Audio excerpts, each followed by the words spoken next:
Presenta el siguiente programa Banco República, nuestro banco país. Este espacio es presentado por Claro Empresas Soluciones Corporativas. Empresarios de acá se realiza en el Hotel NH Montevideo Columbia. En el programa de hoy vamos a conversar con Álvaro Moré, que es presidente de BML. Vamos a hablar de la actualidad de la publicidad, la inversión de las empresas, la innovación, la incorporación de inteligencia artificial como promotor de la mejora en la productividad, entre otros temas. ¿Qué tal? ¿Cómo están? Bienvenidos a Empresarios de acá. Como siempre es un placer recibirlos a través de la pantalla de NSTV, Nuevo Siglo, a través de nuestro canal en YouTube y en nuestras redes, que nos pueden seguir semana a semana en este espacio donde ponemos lo que le llamamos que son temas importantes de interés para quienes hacen cosas, para los tomadores de decisiones, pero también para profesionales y para que quieren saber también cómo van las cosas en nuestro país en términos de generación de empleo, en términos de mercados económicos y el desarrollo en general de Uruguay. Vamos a recibir con mucho gusto aquí en el living, ya lo tenemos, a Álvaro Moré, que es presidente de BML. Bienvenido, Álvaro. Muchas gracias. Un gusto. ¿Hace cuánto que no nos reencontramos en este living del programa? Mucho tiempo, pero gracias. Contento de volver. Bueno, también es presidente de Hogarth Uruguay, ya vamos a hablar de esta compañía, y tiene diversos cargos muy interesantes que vamos a ir viendo en el correo del programa, en los zócalos con información, porque si yo tengo que empezar a decir la información referida a todo el expertise de Álvaro, hablo yo. Y acá lo interesante es que hable Álvaro. Muy bien. En publicidad, para repasar, trabajando desde el año 78. Sí, desde los 17 años, lo que diría que tuve otros trabajos antes, pero trabajar los 17 años en publicidad, para mí es haber trabajado toda mi vida en publicidad. Ni que hablar. Y allí, hoy la actualidad de lo que hace, ¿no? Al concepto publicidad, seguramente que ha transitado muchísimo en todo este periodo de experiencia. ¿En qué punto estamos hoy? Hoy estamos, capaz que vale la pena un minuto recorrer cómo fueron esos años, porque hubo años de muy pocas noticias o muy estáticos. Durante muchos años no sucedió nada. Uruguay era un país con 4 canales de televisión, 3 privados y 1 público, unas 20 radios AM, otras FM, en una época había menos FM, 3 diarios, después 2, después se fueron pasando a digital. Y era lo que habíamos aprendido el primer año de nuestro trabajo, lo podíamos ir amortizando a lo largo de los años porque no había novedades. En 25 de agosto del 81, hubo un cambio relevante en forma, que fue la televisión pasó a ser color. Durante muchos años más no pasa nada, hasta que en la década de los 90 llega la televisión cable, que aumentó la oferta y complicó un poco las cosas porque había más opciones. Después entramos en otro periodo estático hasta que en el año 94, más o menos, podemos decir que se empieza a usar activamente Internet en Uruguay. Eso fue un cambio, ¿no? Los medios empiezan a tener sus versiones digitales, empezamos a decir cosas raras como necesito un video para el diario, ¿no? Para el diario no necesitábamos un original de prensa, bueno, pero los diarios tenían sus portales, todos los medios, los canales de televisión también, empezó el mundo digital.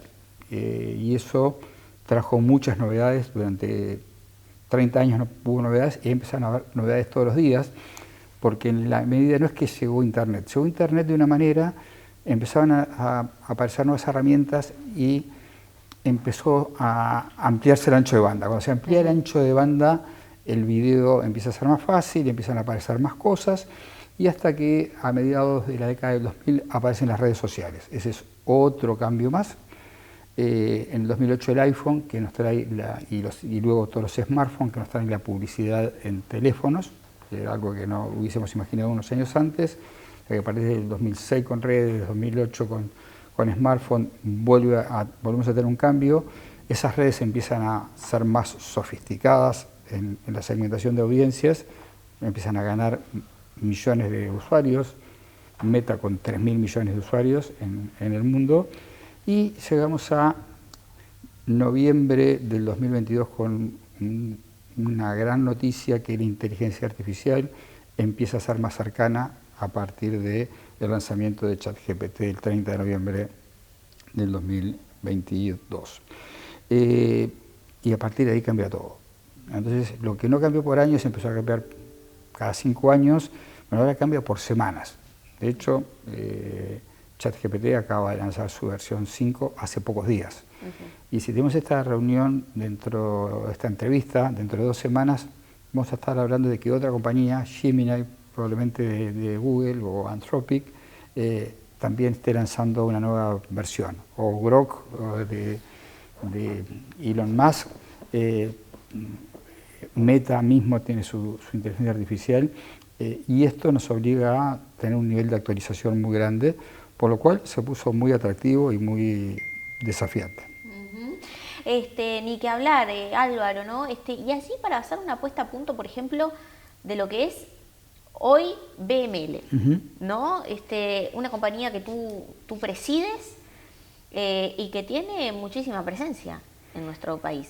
Sí, originalmente fue Yaran Rubicam, hoy sigue siendo Yaran Rubicam Sociedad Anónima, pero bueno, a nivel global nos llamamos BML por una consolidación con otras agencias que eran del grupo WPP, con Yaran Rubicam, con J. Walter Thompson, con Gunderman. Bueno, todo eso quedó en una operación sola, que es un modelo que están haciendo muchas compañías de consolidar empresas. Es una agencia de origen tradicional. Hoy ya no hablamos de agencias online y agencias digitales, damos todo el servicio. El nuevo concepto es end-to-end, que es un servicio de punta a punta que empieza con la estrategia y puede terminar con la experiencia del consumidor en el punto de venta o con e-commerce. Bien. Bien, y allí, ¿cuántas personas están trabajando hoy en BML? Nosotros en el grupo somos unas 300 personas, la mayoría de ellas, unas 200, están abocadas a trabajar en nuestra oficina de Agua Parque, zona franca, exportando principalmente a Estados Unidos ya desde hace muchos años. Qué interesante eso, ¿no? Porque allí servicios vinculados, imagino que, bueno, a lo que es estrategia, publicidad, pero también hay mucha tecnología allí.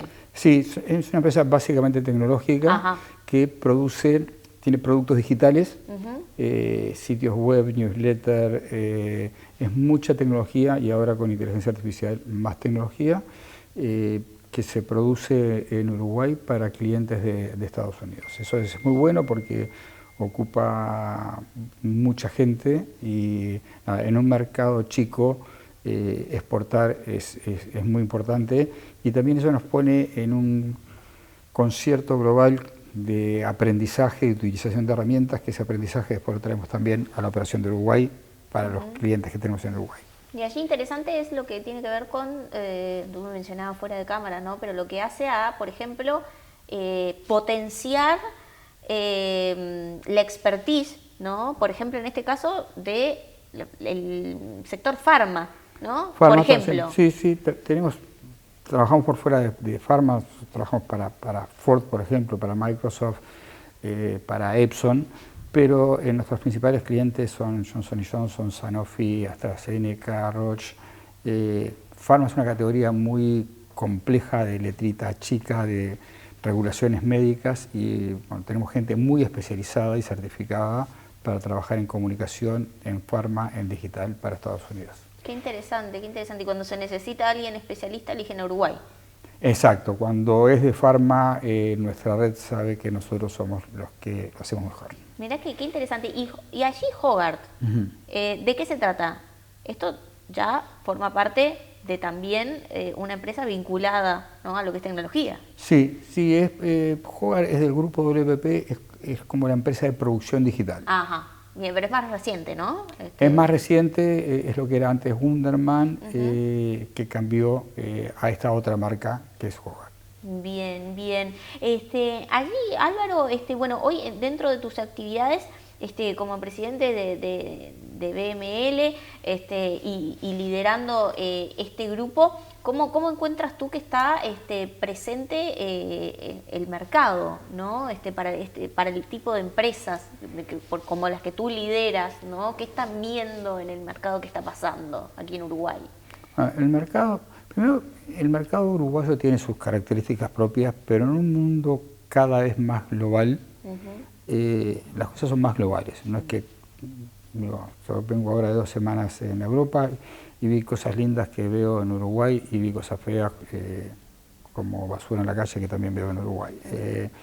Entonces, estamos insertos en un concierto global.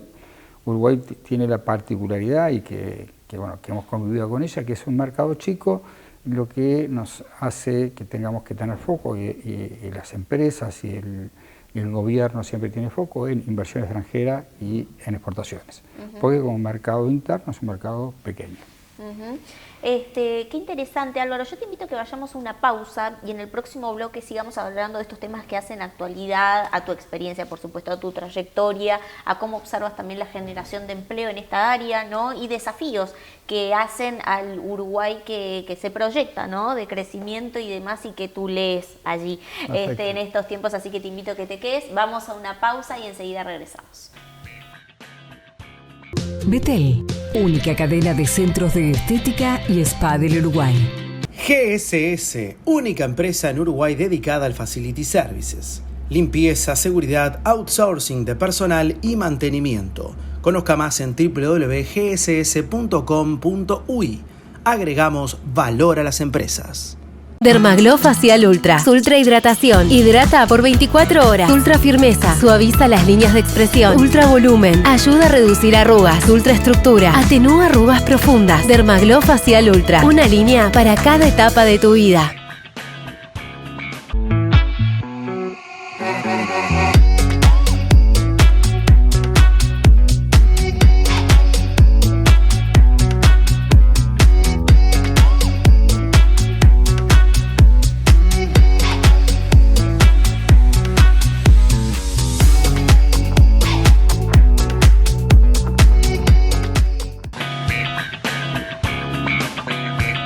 Presenta Forbis Mazars, auditoría, contabilidad y outsourcing, impuestos, compliance, capital humano, legales. www.forbismazars.com/UI.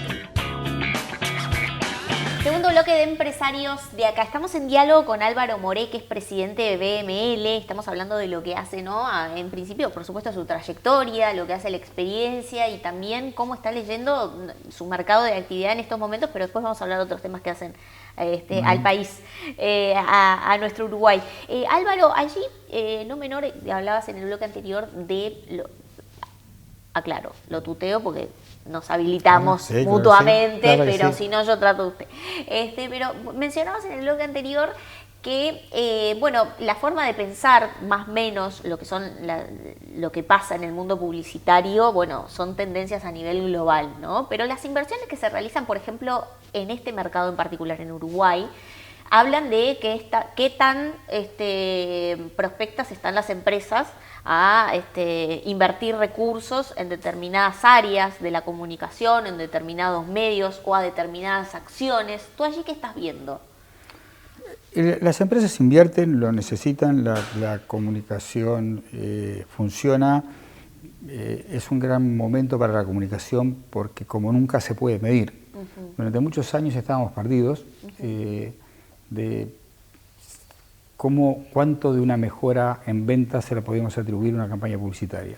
Bueno, hoy con medios digitales y la combinación de medios tradicionales y medios digitales es mucho más fácil medir el retorno de la inversión. Entonces, nada, como que se va afinando y se va corrigiendo, las empresas ven los resultados y dicen, bueno, invierto un poco más, vendo un poco más y eso va bien. Sus competidores también están activos y nadie quiere dejar a la competencia comunicando y retirarse. O sea que eso está funcionando bien. Y en términos de preferencias, por ejemplo, ya no se puede hablar, hoy lo pregunto, pero entiendo que quizás estés de acuerdo conmigo, de un medio tradicional versus digital. ¿O cómo lo ves tú? A ver, yo creo que lo que nosotros vemos, y vemos en los analíticos, cuando vemos números, o sea, no es una opinión subjetiva, cuando analizamos números, lo podemos sintetizar en que los medios tradicionales siembran y digital cosecha. O sea, cuando nosotros queremos lanzar un producto, promover una oferta, empezar con digital, empezar con medios tradicionales y ponerle digital nos asegura mucho más el éxito y es fácil de ver. Por ejemplo, si comenzamos en digital, vemos un comportamiento en las ventas que empiezan a subir. Hacemos un empuje en medios tradicionales y digital se empieza a mover más. Entonces, no, esta crecida en digital, el modelo de atribución nos dice que tenemos que atribuirle este éxito a que alguien lo vio en televisión o lo escuchó en radio. Y esto lo vemos en cada campaña. Así que, ¿qué tipo de estrategias entiendes que son las más, no sé si preferidas es la palabra, pero las más elegidas para asegurar el éxito en términos de una campaña publicitaria hoy? Hoy está creciendo mucho el e-commerce. No es lo más importante y está lejos de ser lo más importante, pero no para de crecer. Crece. Hubo un gran empuje con el COVID. Ahí se empujó mucho más. Entonces hoy muchas campañas hoy están orientadas a lo que llamamos performance, que es que ya sea una oferta en televisión o una oferta en digital termine en una transacción. Digo, muchas veces ya hoy Instagram, por ejemplo, está conectada a WhatsApp y uno sin salir de la plataforma ya puede pedir un producto. Y esto ha democratizado mucho a las empresas porque las inversiones, se puede empezar con inversiones bajas, sobre todo cuando vamos solo a digital, y muchos emprendedores locales las están usando mucho para vender sus productos. Así que eso me parece que es una buena noticia. Qué interesante, ¿no? Allí se dice que, bueno, en términos de medios, para ser bastante prolija, trato de ser prolija con el orden, hablábamos de lo que es medios tradicionales y digital. ¿Cómo estás viendo tú el streaming que está irrumpiendo en Uruguay y que tiene el desafío de ser un mercado chico, que no lo podemos comparar con el impacto que quizás está generando en otros países? No sé, lo pregunto. Sí, otra vez el mercado chico, ¿no? Esto sucedía con medios tradicionales también. En Estados Unidos tenías una radio que solo pasaba hip hop y de repente tenía una audiencia de 1 millón de personas. Acá no puedo hacer una radio tan especializada en algo. El streaming nos lleva a los super nichos, que también es interesante. El tema es que hay dos variables. La cantidad de gente no cambia. Somos 3,5 millones de uruguayos y eso no cambia. O sea que tenemos a las mismas personas para distribuir entre muchos más medios, lo que da una gran atomización. Y lo otro que no cambia, y es perpetuo, y esto no va a cambiar nunca, es que el día tiene 24 horas. Entonces hay una limitación. Y la lucha que tienen las plataformas, y el streaming incluido, es quédate conmigo. Por eso es que las plataformas, cuando estamos viendo un video, dispara el video siguiente. Propio Netflix nos dispara el capítulo siguiente. ¿Por qué? Porque cuando salen a contar su producto, dicen cuántos minutos tuvo cada usuario conmigo. Tengo tantos millones de usuarios a nivel global que están tantos minutos conmigo. Bueno, el tema es que esos minutos son finitos. Claro. El día tiene 24 horas, la gente le está dedicando mucho tiempo, para mi gusto demasiado, a redes. Y bueno, y eso lo que nos lleva es que mientras estamos en una red, no estamos en otra. Hay veces que estamos compartiendo dos pantallas, que estamos viendo televisión y también mirando el teléfono, pero bueno, estamos en plena transición y en un gran desafío de que el streaming va a seguir creciendo porque las barreras de entrada son bajas. Para medios tradicionales las barreras de entrada son dos, históricas. Una es las inversiones son muy altas y son actividades reguladas. O sea, nosotros no podemos poner un canal de televisión porque eso está súper regulado. Las ondas son del Estado y demás. Sin embargo, si queremos tener un canal de streaming, no le tenemos que pedir permiso a nadie y en media hora lo tenemos funcionando. Y eso hace que a barreras de entrada baja va a haber cada vez más canales. ¿Y lo ves que sea una moda pasajera, que con el tiempo haya un embudo de este tipo de digamos, de medio, ¿no? Porque, no sé, a veces me han mencionado, por ejemplo, esto pasó igual con el boom de las .com y después como que más o menos quedaron... es un buen punto. El boom de las .com es un excelente ejemplo, que se dio en el año 2000, que en vez de streaming eran portales. Claro. Y lo que sucedió ese año fue que alguien dijo que el 1% de la inversión en publicidad global iba a ir para digital. Lo correcto. Hoy ese número ya está, en Uruguay andan un 30%, en otros países llega un 70%. Pero ese momento era un 1%. Entonces vamos a poner un portal.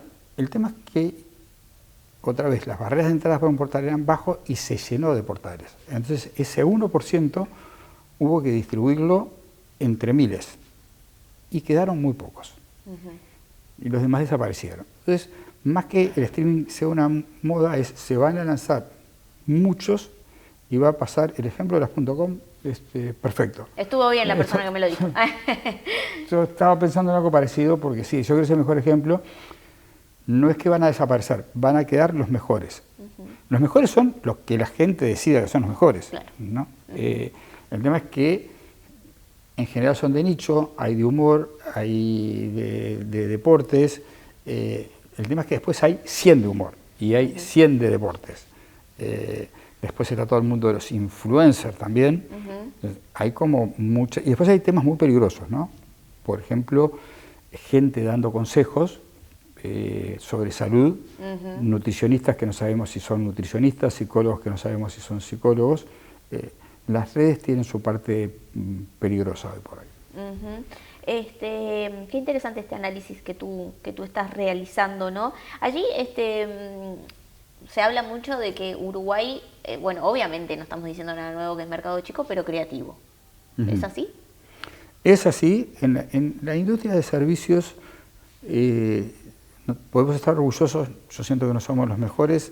Tal vez hay dos industrias que en servicios que nos resultan cercanas, que han superado a la publicidad en términos de exportación.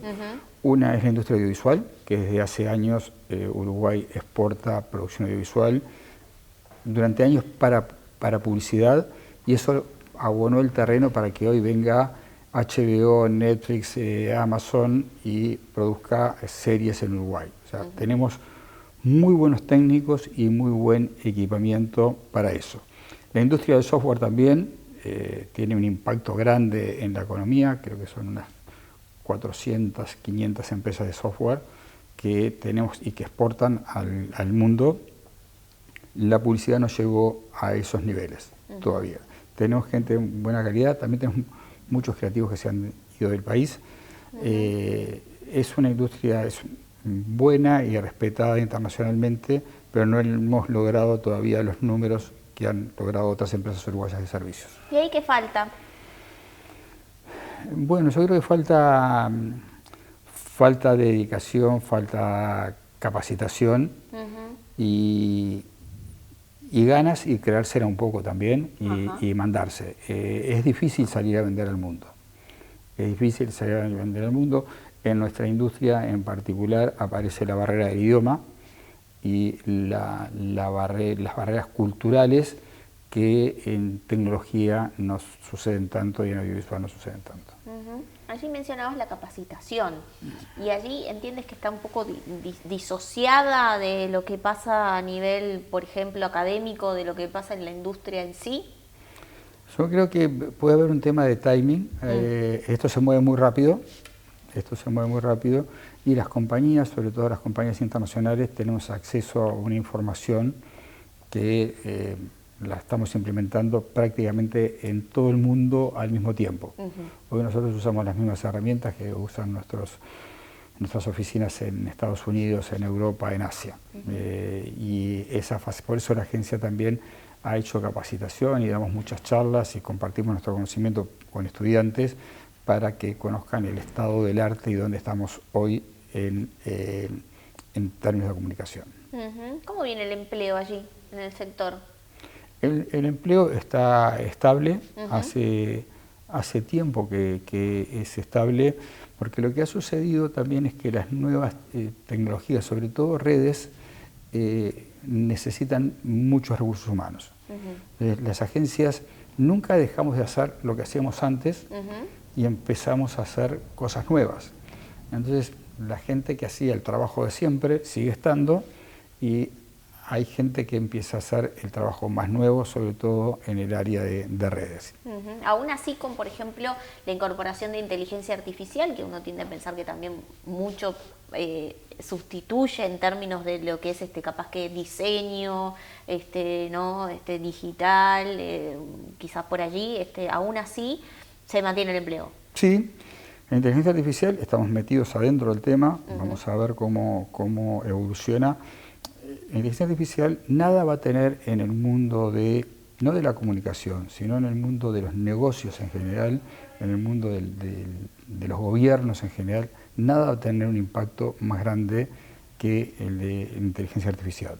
Estamos viviendo, muchos la comparan con la revolución industrial, ni por asomo. Esto es mucho más grande y mucho más rápido, lo que nos da menos tiempo para adaptarnos a lo que sucedió en la revolución industrial. Lo está liderando gente diferente.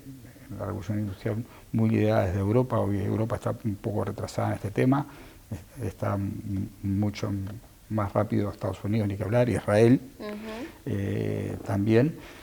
Lo que estamos viendo en principio es que estamos teniendo mayor productividad, que el trabajo creativo se sigue haciendo y los creativos están haciendo el trabajo más importante y estratégico, y el trabajo operativo lo están delegando en la inteligencia artificial. La inteligencia artificial la tenemos que ver como un copiloto, nosotros somos el piloto, o un asistente, el mejor asistente del mundo. Se leyó toda la web, leyó 2 millones de libros y contesta muy rápido.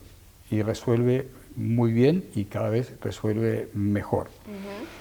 ¿Qué va a pasar con el empleo? Todavía no lo sabemos. En esta fase nosotros lo que estamos viendo es como una mejora en la productividad y diría en la calidad laboral, porque el trabajo tedioso y pesado y estresante lo podemos pedir a nuestro asistente digital que lo haga.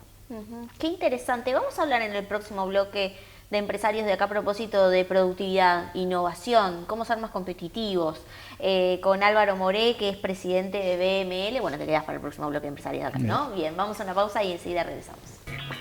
Incorpora a tus proyectos los sistemas de aluminio Hydro, sistemas residenciales de alto rendimiento y diseño minimal, fachadas vidriadas para edificios corporativos y centros comerciales, y barandas de vidrio estructural que aportan modernidad y seguridad a tu obra. Hydro es parte de Norsk Hydro, una de las 3 empresas de aluminio más grandes del mundo. Moderniza tus proyectos. Pásate a Hydro.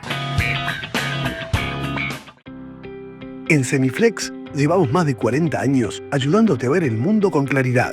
Nuestra trayectoria se basa en la excelencia técnica y el compromiso con la innovación, siempre a la vanguardia en tecnología óptica. Contamos con un equipo altamente capacitado que te brindará un asesoramiento personalizado para encontrar la mejor solución para tu visión. Confianza, calidad y precisión en cada detalle, porque tu bienestar visual es nuestra prioridad. Semiflex, tu mejor manera de ver el mundo. Carle y Andrioli, Contadores Públicos. Firma miembro independiente de Geneva Group International. Servicios de asesoramiento contable, tributario, auditoría y consultoría. Más de 30 años de experiencia en due diligence, proyectos de inversión, creación y evaluación de empresas, entre otros. Todos los servicios son certificados bajo normas técnicas. Contáctenos en www.carle-andrioli.com.uy. Ahora tu celular es un POS. Cobra más fácil con la app Brow a Mano Comercios, sin costos fijos, rápido y eficiente. Cobra en tu tienda, en tu peluquería, consultorio, feria o donde sea y cuando quieras. Regístrate en eBrow y descarga la app Brow a Mano Comercios, porque si está a mano es más fácil. Banco República, nuestro banco país.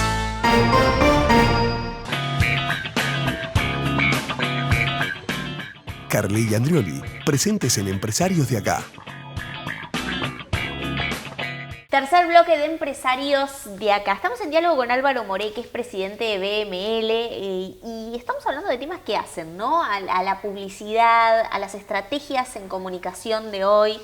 Y allí no menor, bueno, por supuesto que la inteligencia artificial, tú mencionaste, está jugando un rol muy importante. Y mencionaste que a la hora de mejorar la productividad. Y una de las discusiones muy presentes en la agenda empresarial de Uruguay, que yo me propuse en este ciclo del programa también conocer a fondo, de cómo los empresarios tejen estrategias para mejorarla, o si la miden, qué consideran que es un óptimo de productividad en ese sentido, como para ponerle un poco más de cara al dibujo, el gráfico que nos imaginamos de productividad. ¿Tú cómo estás viendo esa discusión a nivel país? ¿No? Porque a veces da la sensación como que estamos estancados y como que mucho no se entiende por dónde va en algunos ámbitos, en otros es más claro y es más fácil hasta medir y explicar de qué se trata. ¿Tú cómo ves eso? Como pura oportunidad. Por ejemplo, en temas de regulaciones donde participen oficinas del Estado, hay proyectos que demoran 1 año, 2 años en aprobarse. Y hay empresas que dan trabajo a 200 personas para ese proyecto. Bueno, hay una empresa que está 2 años esperando que un trámite burocrático se resuelva, ¿no? Eso es improductividad. Entonces, productividad es hacer que las cosas sucedan y que eso generen oportunidades de trabajo para todos. No puede ser que las cosas no avancen porque alguien no pone una firma. Creo que ahí hay una oportunidad. Otra vez la inteligencia artificial nos va a ayudar mucho, porque hay veces que hay que leer mucha documentación, pero tenemos que acelerar, porque además no es solo la productividad, el mundo se está creando una cultura de velocidad, donde si nosotros necesitamos una pizza, apretamos un botón y en pocos minutos la tenemos. Si necesitamos un Uber, apretamos un botón y en pocos minutos la tenemos. Esto nos ha producido una cultura de velocidad y de la ansiedad que nos ha convertido en injustos, ¿no? Pues pedimos un Uber y nos demora 6 minutos y decimos, esta aplicación es una porquería. Esta aplicación está rebotando en servidores por todo el mundo, está mirando nuestra tarjeta de crédito, nuestro banco, que este pago nos geolocaliza, ubica un conductor, nos manda la información, pasa una cantidad de cosas y todos nos vamos acostumbrando a que las cosas son así. Entonces, hoy nos estamos acostumbrando a la calidad. Antes la calidad era un auto que salía $80.000. Hoy la calidad es un smartphone que tenemos todos en el bolsillo y que nos da una cantidad de prestaciones y queremos que las cosas funcionen así. Entonces es importante la productividad y con la productividad ganamos todos, porque vamos a tener mejores productos de mejor calidad, vamos a ir más temprano para nuestra casa y nos vamos a dedicar más a cosas por fuera del trabajo. Es imprescindible. Tú mencionabas que, por ejemplo, en la empresa la inteligencia artificial mejoró la productividad. Eso, sí, totalmente. ¿Tú lo pudiste medir? Sí, claro, sí. Mejoró la productividad, no perdió el empleo y a quienes se destacaron le aumentamos el salario además. O sea que al revés de lo que se piensa. ¿Y cómo ve la discusión planteada en el empresariado uruguayo? Porque muchos salen a plantear fehacientemente, y acá, bueno, por supuesto, el espacio también está para esto, no para conocer de primera mano lo que está pasando, la preocupación por la baja productividad y bueno, allí se plantean ciertos aspectos de las empresas en Uruguay que bueno, que plantean, ¿no?, esto de la baja productividad y que se necesita una mejora y de que quizás hubiese sido, por ejemplo, bueno incorporarlo como un aspecto a tener en cuenta en los aumentos salariales, en las negociaciones. Digo, ¿tú entiendes que está bien dirigido el planteo de los empresarios? ¿Se entiende? Yo creo que sí, y de los trabajadores también. Para mí, la reducción de la jornada laboral, que es algo que yo creo que es una buena aspiración, está vinculada a la productividad, ¿no? Si podemos producir lo mismo en menos horas y con el tiempo que nos sobra estar con nuestra familia o ir a caminar por la Rambla, mejor. Creo que acá hay mucho para hacer y mucho para ganar para todas las partes. Allí, Álvaro, otro de los temas que están en la agenda es tema quizás a veces reiterativo, pero de preocupación, y entiendo que de ocupación también, es de competitividad, ¿no? De las empresas, cuán competitivas pueden ser, ya sea con nuestros competidores en el mundo, teniendo en cuenta por ejemplo, la moneda y por ejemplo, la productividad también, que se entremezcla allí. ¿Tú cómo observas la competitividad a nivel empresas en Uruguay? Es muy generalista la pregunta que estoy haciendo, pero en general también envuelve una discusión, ¿no? que hace un tema de agenda. Sí, Uruguay primero como asunto general, y es propio también de un país por su ubicación entre dos países grandes y por su tamaño, es un país caro. Todos sabemos que Uruguay es un país caro, eso nos genera problemas de competitividad. Y desde hace años, ya unos demasiados años, tenemos un dólar trancado que no logra moverse de un entorno que para los que exportamos servicios es un problema serio, porque los vendemos en dólares, con los cuales tenemos que comprar pesos que nos dan menos pesos y tenemos que pagar salarios después en pesos. O sea que el valor del dólar y el precio del país es un problema.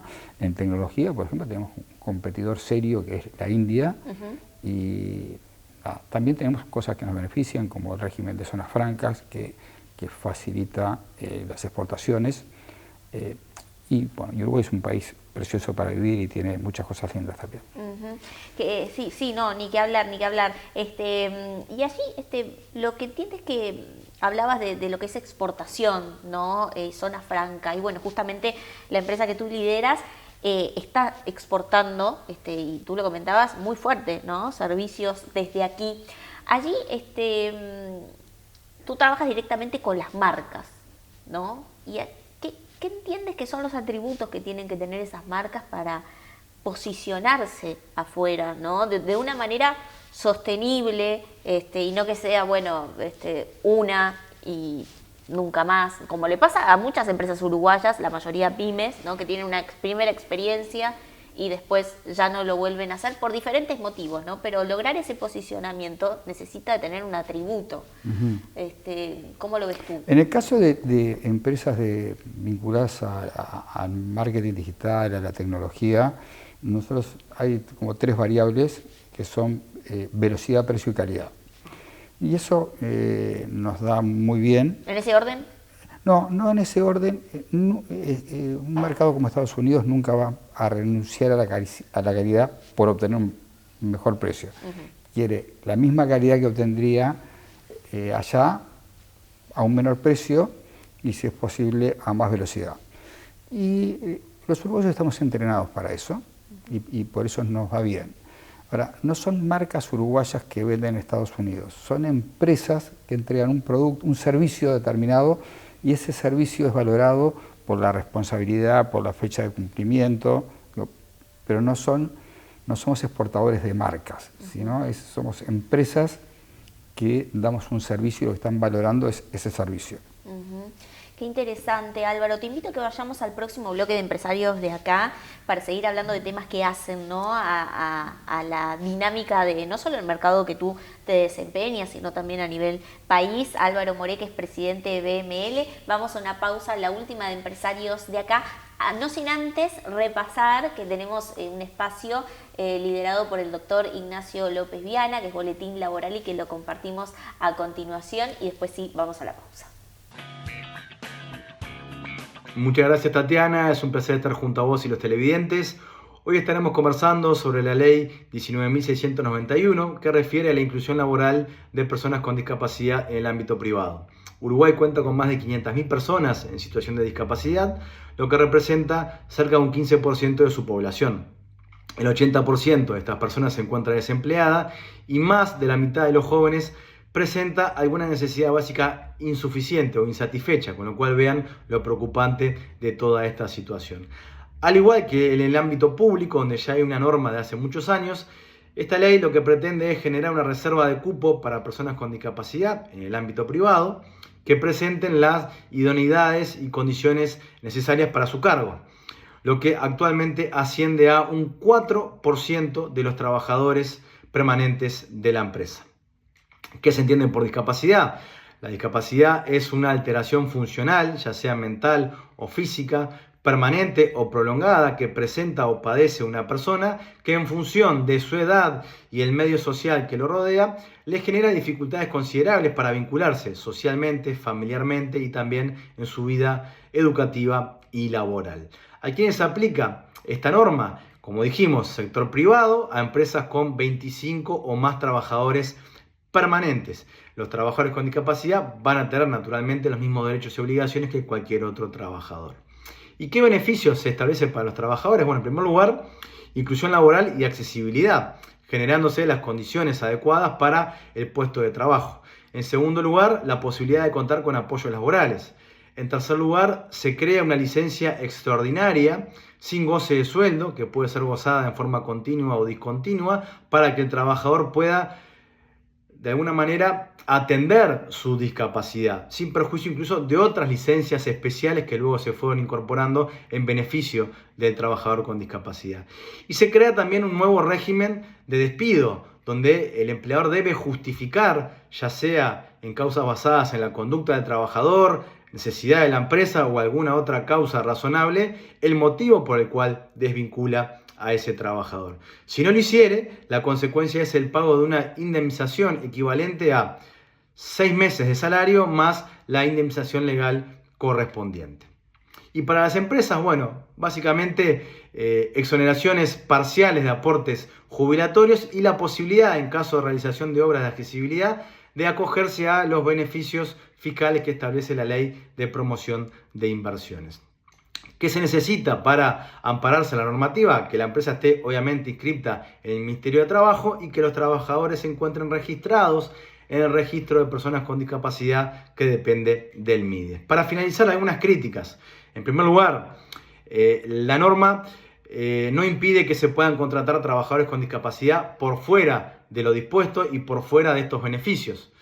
En segundo lugar, no hay controles ni fiscalizaciones adecuadas, tal como sucede también en el ámbito público.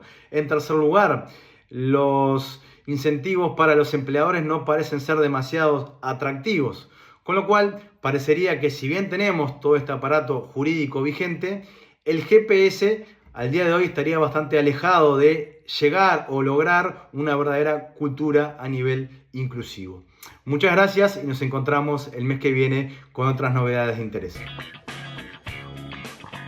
Diora Uniformes, moda empresarial. Visítenos en www.diora.com.uy. Carley Andrioli, presentes en Empresarios de Acá. Sobre la Rambla de Malvin nace Capt View, un proyecto exclusivo de 5 residencias únicas, con doble orientación, espacios generosos y detalles de categoría, donde la arquitectura se integra con el paisaje. Un lugar para quienes buscan privacidad, excelencia y el privilegio de vivir frente al mar.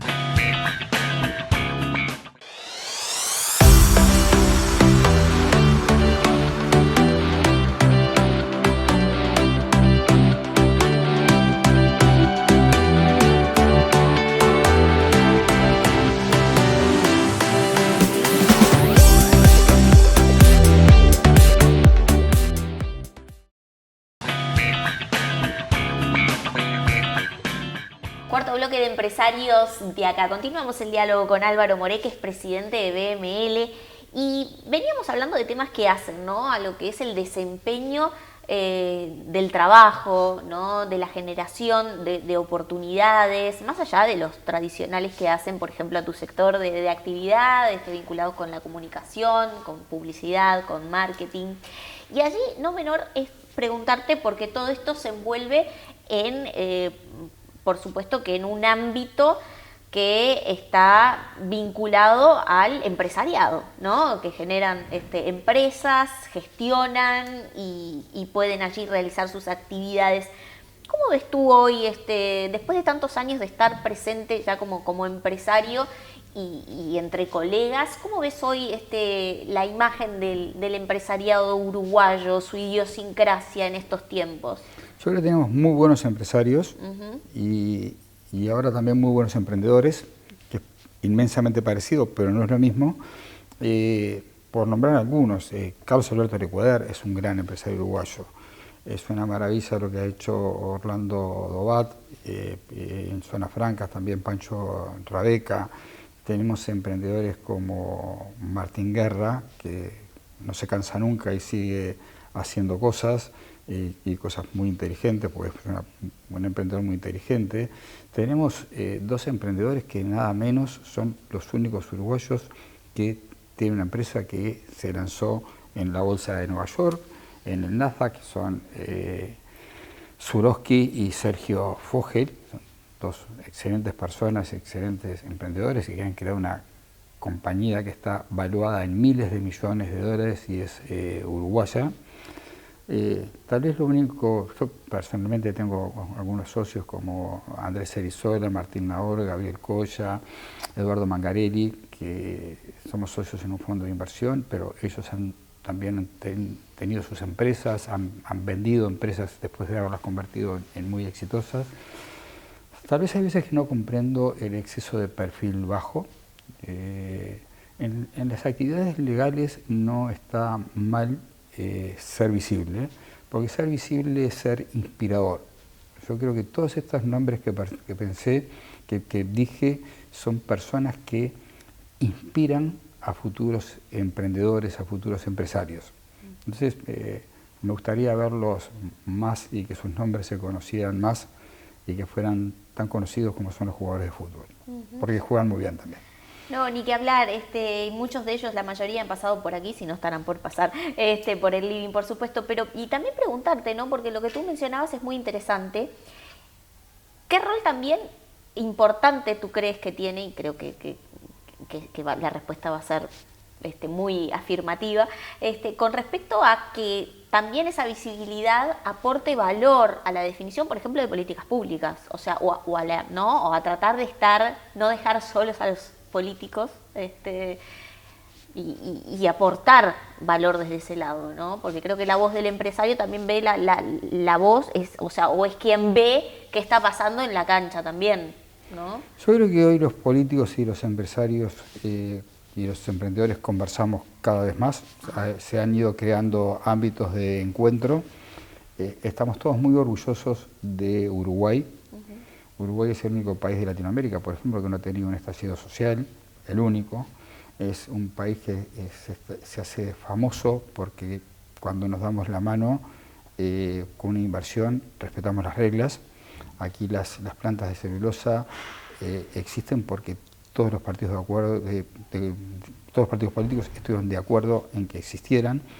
En Uruguay es común que cuando se inaugura un puente, el ministro de Transporte del momento invite al anterior, porque le dicen, vos lo empezaste, yo lo terminé, y se cruzan la tijera entre ellos.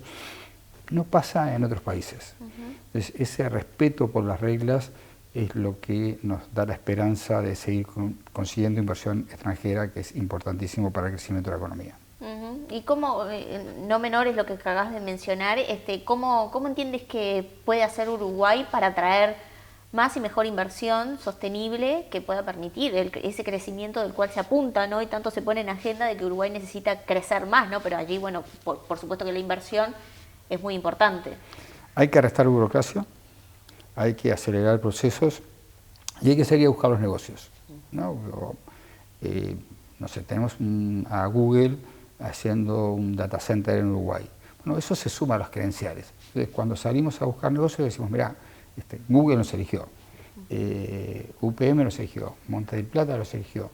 Esas inversiones están apalancadas en una historia de seriedad de Uruguay, de respetar las reglas, de estabilidad política, de estabilidad jurídica, y eso es un gran activo que va más allá de las ideologías, todo lo queremos y todo lo cuidamos. Qué interesante. Bueno, para finalizar, Álvaro, yo me quedaría horas hablando contigo, pero no quiero abusar de tu tiempo. Ya tendremos una segunda vuelta de entrevista porque hace mucho que no nos veíamos, así que bueno, yo te tenía que exprimir en esta nota y en la charla. Álvaro, ¿algo que no te haya preguntado y que quieras agregar para compartir? Nada, un mensaje sobre todo a la gente más joven, a todos que se suban a la inteligencia artificial, que se suban cuanto antes, no es opcional, la verdad que a mí no me interesa nos tenemos que subir, va a tener un protagonismo importantísimo en nuestras vidas. Cuando escuchamos sobre inteligencia artificial, del lado de la política la gran tentación es regular, está bien, pero yo pondría eso en segundo lugar, en primer lugar, educar. O sea que todos nos tenemos que capacitar y aprender, porque nos va a ayudar mucho y puede ser bueno individualmente, empresarialmente, y bueno para el país que todos nos subamos a las nuevas herramientas. Me contó un pajarito que sos un gran catador y de calidad de vinos finos y que organizás catas especializadas en tu casa, con un círculo muy cercano. Mirá qué pajarito que tengo que me cuenta cosas. Sí, es cierto, estoy certificado WC2, que es una certificación inglesa. Igual me considero un aficionado que tiene mucho para aprender y los que nos gusta el vino no nos gusta tomar solos, entonces tenemos que inventar cosas que vengan amigos y compartir con amigos. ¿Y también con algún sólido? Sí, obviamente. Sí, siempre, imprescindible. Siempre. ¿Qué vino y qué acompañamiento allí para recomendarnos? A mí me gustan mucho los vinos californianos, me gusta el vino tinto, dentro del vino tinto los vinos californianos, y eso va bien con carne, con pasta, y la compañía también es importante. El vino es el vino, más la comida y más las personas con quien lo estamos compartiendo. Bueno, la próxima lo tenemos, ya sabemos con qué lo tenemos que recibir, producción, a Álvaro Moré con este menú. Muchas gracias, Álvaro, por estar aquí, por tomarte tu tiempo, y te esperamos en otra oportunidad. Claro que sí, muchas gracias. La contratapa de hoy es presentada por GSS Facility Services, soluciones de gestión en servicios complementarios para empresas. En el programa de hoy conversamos con Álvaro Moré, que es presidente de BML, y nos contaba a propósito de cómo la inteligencia artificial viene mejorando lo que es la productividad en el sector de publicidad, de marketing, de generación de contenidos, y cómo es un valor que las empresas deberían de tener en cuenta cada vez más.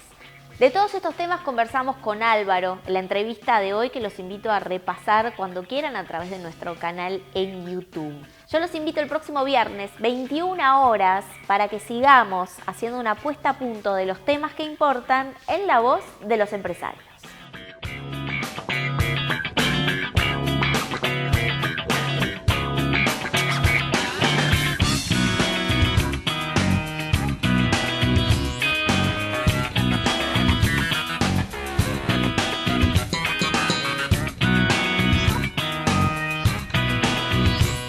Este espacio fue presentado por Claro Empresas Soluciones Corporativas. Presentó este programa Banco República, nuestro banco país.